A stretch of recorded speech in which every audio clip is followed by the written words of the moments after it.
gidan larabawa ne a ƙasar Algeria. Babban gida ne ya haɗu, kowa da faɗinsa. Da zarar yaro ya kai shekara 10 to za a ware masa faɗinsa. Hatta ni ma 'yar aiki fat ɗina daban aka ware min, kuma na musamman ne. Babu abin da babu na more rayuwa. Mutum 7 ne a gidan suke rayuwa bangaren da nake aiki. Amma abin da ya bani mamaki shine wata tsohuwar mata da mijinta, shi ma tsoho, sai kuma wasu yara su 4, sai kuma mai gadi. Ni ce na cike da 8.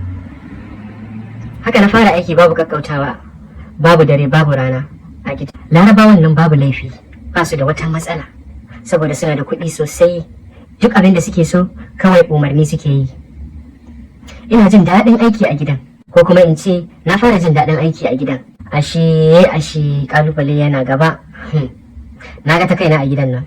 Mai sauraro in takaice maka, sai da na haifi yaro a gidan nan kafin na bar gidan.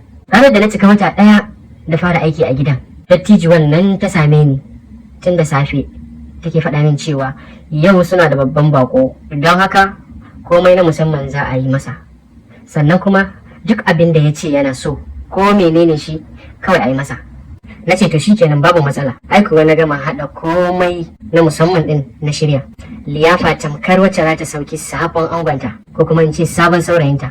Dama ta faɗa min cewa idan na gama na je na yi wanka na saka kaya masu kyau don baya son ƙazanta. Abinka da wanda bai san me ake nufi ba.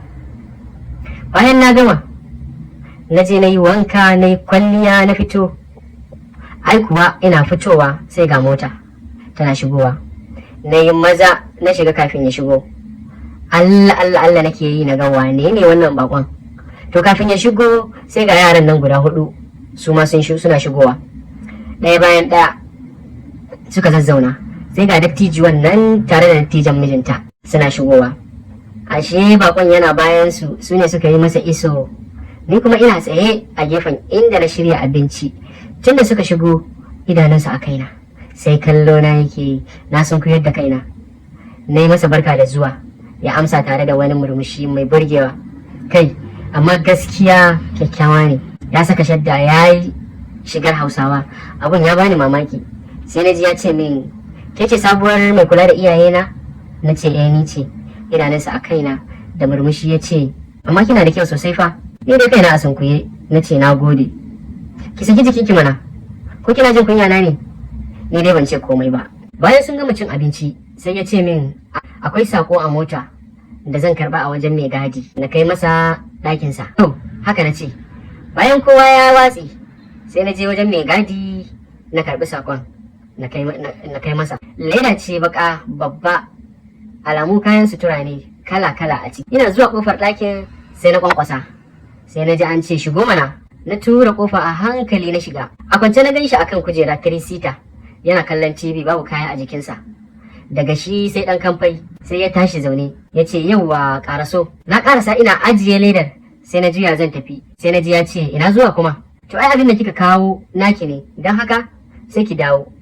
A hankali na juyo ina mamaki, sai ya miƙe tsaye ya nufo inda nake, ya riko hannuwana ya fara da cewa ba a faɗa miki dokokina ba? A daidai lokacin ya fara zuge zip ɗin rigata. A hankali ya ce kina da kyau, ni ne nan na saka aka kawo ki aiki, tun kafin ki zo na san ki. Waɗannan manyan nonuwan naki su ne suka ja hankalina. Na ji ba zan iya jurewa ba. Sai ya ja ni a hankali muka zauna akan kujera. Ya fara shafa min nonuwa a hankali. Ya ci gaba da cewa duk abin da kike so, in dai zaki yi min abin da nake so zaki samu. Amma kuma idan kika ƙi min biyayya to ba sai na ce komai ba. Dai wannan lokacin ya cire min rigan gaba. A lokacin ya cire min kayana duka, ina a jikinsa ya kwantar da ni. Ya fara sha min nonuwa na. Shi ma ya cire wando. A daidai wannan lokacin zarmalulinsa ko in ce ya ciro azzakarinsa. Ya fara da ce min na sha masa burarsa. Ai kuwa na kafa kai na fara sha. Ya fara wani irin sumbatu yana cewa yaran nan guda 4 da kika gani kowa uwarsa daban, kuma duka 'yan aiki ne kamar ki, amma sai dai duka sai na yi tafiya suke guduwa su bar min 'ya'yan. A daidai wannan lokacin ya buɗe kafafuwana ya fara cina, yana zira min burarsa a cikin durina, cewa yake yi amma ina so ke karki gudu, dan Allah karki gudu. Zira min yake, cina yake, wayyo Allah, bai daina ba, sumbatu sumbatu yake, bai daina sumbatu ba har sai da ya kawo, ya buɗe ledar da na kawo. Kaya ne masu kyau a ciki, abayoyi ne, su takalma, su hijabai, su riguna, su kayan sarƙoƙi, kai komai dai da ka sani irin na kayan da ake haɗawa a lefe haka ya haɗo su. Sai yake ce min ki ɗauka ki tafi, naki ne, ki tafi da su, ki je ki huta, ni ma idan na huta an jima zan ƙara kiran ki. Ya ce amma fa kina da daɗi sosai.